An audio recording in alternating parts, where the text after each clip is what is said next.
So from one American politician to another, I'm going to be talking about who will be Trump's VP. And so there's been lots of speculation in the news. In fact, it's one of the main things people have been talking about other than Biden's well-being and his ability to be a president. And if Jason Miller, who is a Trump advisor and CEO of Getter, who we've actually had on the podcast, is to be believed, which I think... Nice guy. Yeah, he's a nice guy. If he's to be believed, it's going to be announced on Monday. And so it's worth mentioning as well, any political commentator, if they're being completely honest, doesn't really know who the candidate's going to be. And so I'm not going to be telling you who it's going to be. I'm just going to be looking at who people are speculating about and also the pros and cons of each, the sort of things in favour and disfavour of why Trump might pick them, as well as some of the favourites, bookies' favourites and things like that. And this is important for two different reasons. Obviously, it sets the tone and intention of a Trump presidency, who he picks as VP, as well as who's going to carry on Trump's legacy when he no longer runs for president. Because, of course, whoever is vice president is then set up, more or less, to take over rule of the party, aren't they? Yeah. So it is actually quite an important thing, although I imagine they might not have the most important role in the actual presidency when in office, if they win, of course. I noticed yes. on the screen here, you've got a selection of names. Would you like to run down them? Sure. So these are the most popular bets, because whenever I look at this sort of thing, I don't like to listen to political commentators necessarily. I like to follow the money, because I think money talks more than, more truth about what people are thinking than their actual mouths, which is not really too hard to go wrong with. So a lot of people putting money on Vivek Ramaswamy, and he himself has admitted that he is not being considered. Oh. So, yeah, whoever's put money on that, well done. This is, if he does end up being picked, this is going to be really embarrassing for me. Maybe Vivek's been putting money on himself and that's what's going on. I don't know if that's libelous or anything, so that was a joke. I'm sure he's not. So yes, I think he was the favourite because he had quite a good campaign, didn't he? And he's sort of deferred to Trump now. Now he's dropped out for the race for president. Sorry, can I need to say, Connor told me that Rudy Giuliani was going to be the pick, and I don't see his name anywhere. Yeah, he's not even being considered. Oh, well, there you go. I've got a very long list of people being considered. He's not on there. Giuliani's not on there? No. Oh, all right.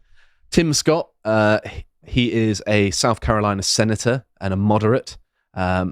He could potentially alienate core Trump supporters because he is a moderate, but he is a black man, which could win the minority vote if Trump is being quite cynical. He's also, potentially a bit more of a peacemaker candidate. It's going to seem like Trump's actually not this dangerous guy. Sorry, I'm so stupid. I kept saying Rudy Giuliani. I kind of keep saying Marco Rubio. I'll be getting to that. Yeah, because I keep forgetting that Italian names all sound the same to me. That's the way. Save face with a little bit of stereotyping. There you go. Also, Tulsi Gabbard. She's... a Democrat. I think we're going to be talking a little bit about her later because she is one of the names that keeps on coming up. So I'm going to do a little bit more on her in a second. Doug Burgum, we're going to talk a bit more about him as well. I think that actually he might well be one of the favourites at the minute from people's speculation, at least. And then Kristi Noem as well, who we're also going to be talking about. But there are also some other names here that some of the money men have been looking at, and if we scroll down there, JD Vance, he's tied favourite at the minute with the bookies, with Doug Burgum, who, we're going to talk about both of those. Marco Rubio, as you say, who is Connor's favourite to win. Yep. I personally think he's a bit too establishment for Trump to consider, and Trump has personally mocked him on numerous occasions where he called him Little Marco and a con man. So if you picked a VP who you have called a con man, it's going to be very easy for the media to dig up a clip of President Trump saying he's a con man. Well, he might not have been president at the time, and just say he picked him as a VP. He called him a con man. Can you trust this man? And to be fair, that would be a good argument. That would be good propaganda for the Democrats. It would be a bad thing to pick him. So yes, I don't think it's going to happen. Then you've got Ben Carson there. He's been very loyal to Trump. He's another black man. He also wants a national abortion ban, which is different to Trump.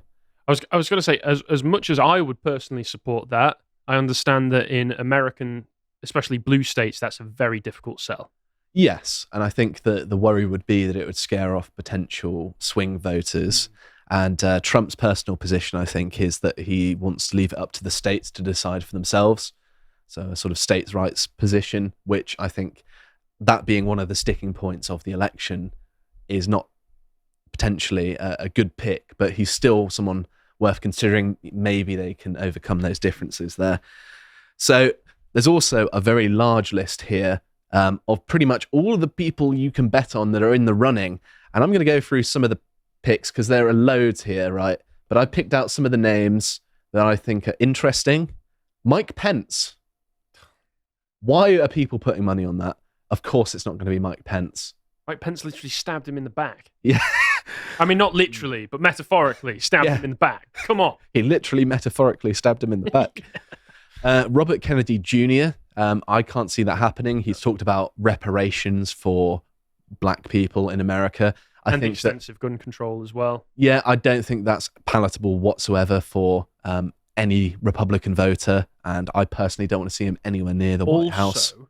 Trump is very proud of Operation Warp Speed, which Kennedy is very critical of. So that would be a major sticking point between them. Yeah, it might pull over some of those people in Trump's base who boo him every time he mentions Operation Warp Speed when he's giving speeches. But that would be way too contentious. Another one that features quite prominently is Tucker Carlson. But my thoughts on this, and I don't know whether you agree, this is just my opinion, is that Tucker's got a very good thing going at the minute. And he actually might be more useful in his current role to President Trump, future President Trump, than he would be as a vice president. And also, I don't think it's a very attractive prospect to then be dragged directly into the swamp when he's, making a lot of money to then be on a vice president salary. Yeah, I agree that right now Carlson is far more useful than he could be as VP. I mean, Carlson is giving very high-profile platforms and giving interviews with people like Steve Saylor.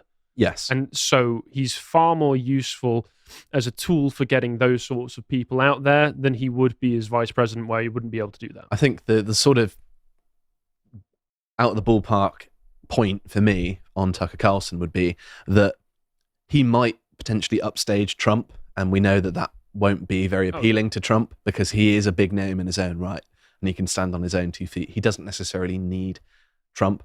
And so I think that will put Trump off because, of course, part of the reason he picked Mike Pence for his VP is that he was quite mild-mannered and understated and uncontroversial in sort of a personal demeanor perspective. And so he's everything that Trump is not. And, Trump isn't stupid. He knows that sort of person is your ideal sort of second in command. He doesn't want someone who is going to be showing him up or potentially upstaging him by being better than him, which I think Tucker has the potential of doing. I probably agree far more with ideologically on far more things with Tucker than I do Trump. As much as I like Trump. Another person that people are considering is Ron DeSantis, which I think again is someone who Trump criticized pretty heavily. And also I think that his inability to speak publicly and his terrible sort of PR while he was campaigning for president might prevent him, even though he has been a good governor of Florida. That's undeniable. And, he's actually quite good to have down in Florida as an asset. And so taking him away would potentially be damaging and not help the country. Then there's Marjorie Taylor Greene, the representative for Georgia. I think that it might help exacerbate how polarizing Trump is seen as by having Marjorie Taylor Greene. I'm not entirely sure, but I don't see it necessarily happening. Then there's Ted Cruz, which again, he ran for president and got criticized by Trump. I don't see him leaving Texas, although I also don't know whether he would even accept a VP nomination, but he's being discussed. Ivanka Trump's even been discussed. Trump's daughter, Glenn Youngkin, the governor of Virginia, has been considered. Chris Christie, the former governor of New Jersey, has been considered. Paul Ryan, former Speaker of the House, has been considered. I don't see that happening personally. Lindsey Graham, the senator for South Carolina, I don't see that happening either. Greg Abbott, the governor of Texas, he did quite a good job, I feel. Although I imagine that he's probably not going to be VP. Eric Trump, Trump's son, has been considered. Matt Gaetz, representative of Florida, he's one of the senior figures in the Republican Party, sure, but I don't think he's quite right for Trump necessarily. Steve Bannon, of course, the former White House chief strategist. Bannon's in prison right now, isn't he? Yeah.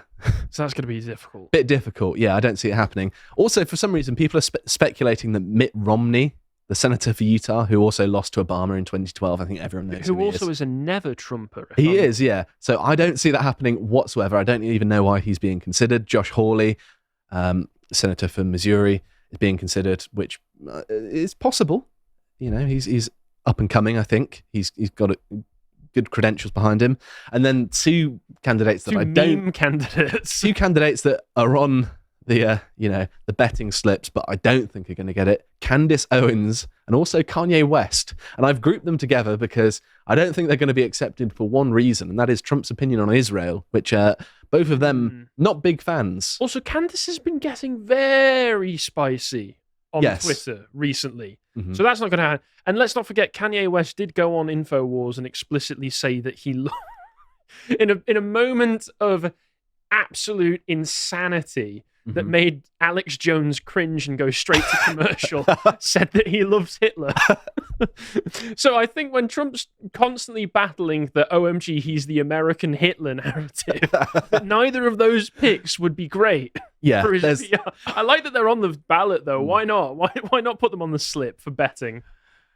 I don't know what's got into people's heads. If you want to throw money away... Putting money... Candace Owens and Kanye West. I mean, have a great time enriching the bettors. I mean, come on. Your bettors. Your mental bettors for even considering that. So let's talk about some of the sort of favourites at the minute. So the first I'm going to talk about is JD Vance. So he's the senator for Ohio, and some of the sort of things in favour for him is he's a fresh face and a bit of an outsider, much like Trump was in 2016, at least in the realm of politics. Obviously, Trump had name recognition, but also I don't think he's necessarily looking for that in a VP. He just wants someone who can get stuff done and isn't going to cause too many problems, which I think is fair to say, and maybe be a good counterbalance to his questionable aspects of his personality, Trump, I mean. He also wrote the book, The Hillbilly Elegy, which is a memoir about his family life, and this was turned into a Netflix original film in 2020, and the film actually did very well. I believe Glenn Close's performance led to nominations at the Academy Awards, the Golden Globe Awards, and the Screen Actors Guild Awards. And you can even still get Hillbilly Elegy from mainstream bookshops. You can, yeah. Which is shocking to me. Hillbilly Energy. And also, the final thing I wanted to mention is he has significant financial backing from a number of wealthy benefactors, such as Peter Thiel. So that might help. I imagine. So he does have some drawbacks as well. He only assumed political office in the Senate in January of 2023, which, you want someone with a bit more experience, like, say, Pence, right? He'd been in the Senate for a while. He's an older gentleman. He's still quite young. And he's also been criticised for his delayed response to the 2023 train derailment in East Palestine, Ohio. You remember that story, right, with a chemical leak? Yeah, I do. You threw me off with East Palestine, Ohio. Yeah, you didn't know that happened? The Palestinians, they've taken over Ohio. Should have known. No, First Israel, then America. It's like how you have Birmingham or Athens in America. It throws off Europeans. It really does. I think there's a Paris, Texas as well. I mean, there are even rural Devonshire towns that have towns in America. And I'm just like, that's so weird.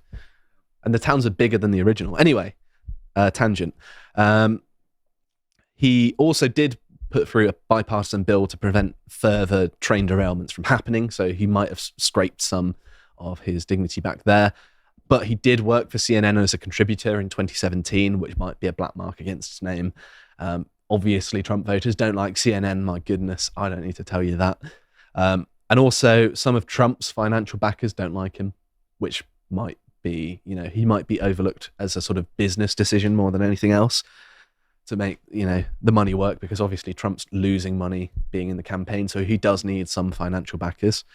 But moving on to the next person, who I think is one of the leading favourites, really, is Doug Burgum, who, it's not really a big name, is he? Have you heard of Doug Burgum before? Nope. E-bar-gum. I knew that was coming.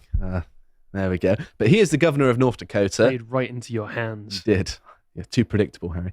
And he announced in January of 2024 that he would not run for governor again, and he also has expressed interest in running for president.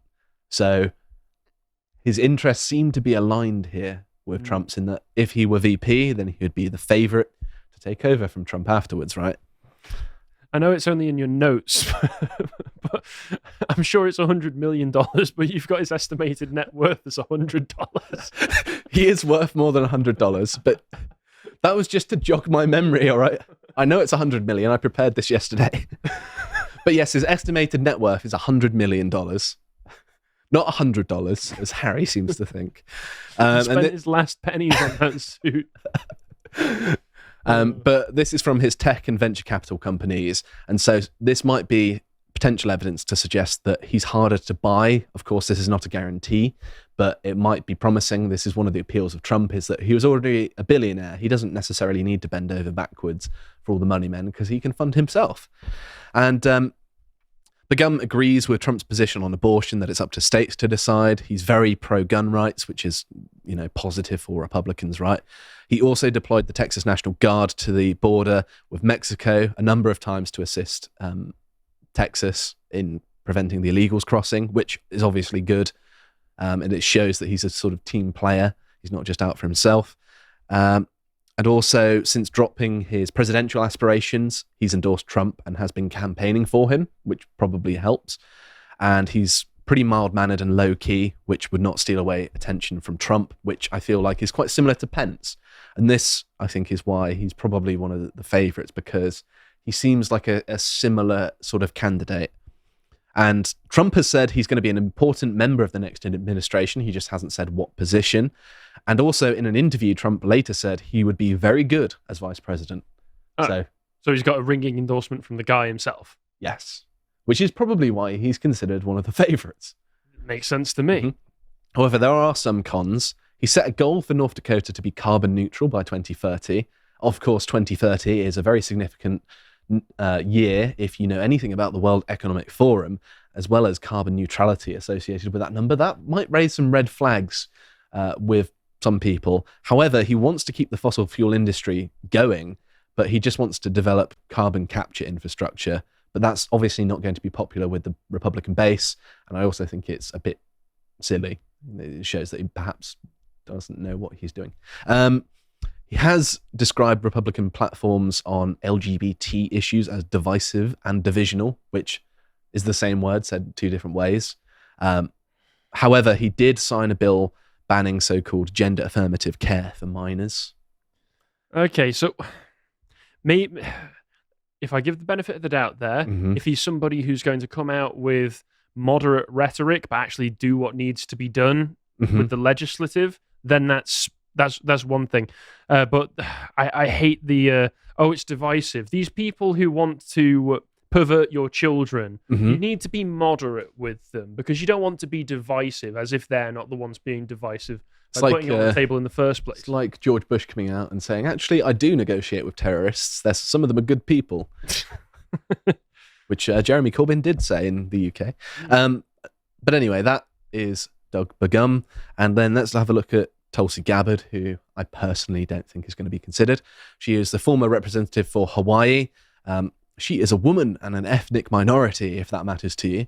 And that might expand Trump's voter base, because people vote along those lines for some reason. Also attracts horny dads. That's true. She has both military and foreign policy experience, which probably helps. And also her breaking from the Democrats might appeal to those disillusioned with party politics more generally, perhaps. But I think that that's a bit of a stretch. I've seen that argument being bandied around. Cons, she was a Democrat. That's pretty simple. She endorsed Bernie Sanders and Joe Biden in 2020. Yeah, I don't see this going down well. And Also, if she was picked for her experience, there are more experienced Republicans without that track record of endorsing your opponents. So I don't see it happening personally. It'd be a bit of a curveball. It could still happen. I do have to say, I believe that she's come out and at least withdrawn her old endorsement of Biden. She said that was a mistake. I don't know if she said the same about Sanders, but she said that the Democrat Party and Joe Biden are not anything that she supports now. I don't think people change too much in 4 years, but at least she's retracted it, I suppose. So yes, that's her. And then Kristi Noem is the final one I'm to do a bit of a spotlight on. Governor of South Dakota. Pros, she has a long history of supporting Trump. That much is undeniable. And her handling of the pandemic has been praised by many Republicans. She resisted mask mandates and lots of things like that. She was one of the state governors that did a lot. Also, she's in her 50s, and look at her. That's going to get the dads going. She looks kind of scary, if I'm honest. She looks like an apparition in a haunted mansion. That's very mean. It is very mean, but I'm telling it how I see it. Mm-hmm. But some consider her easy on the eyes. Cons are that her support comes from a very similar place as Trump, sort of in the American populace.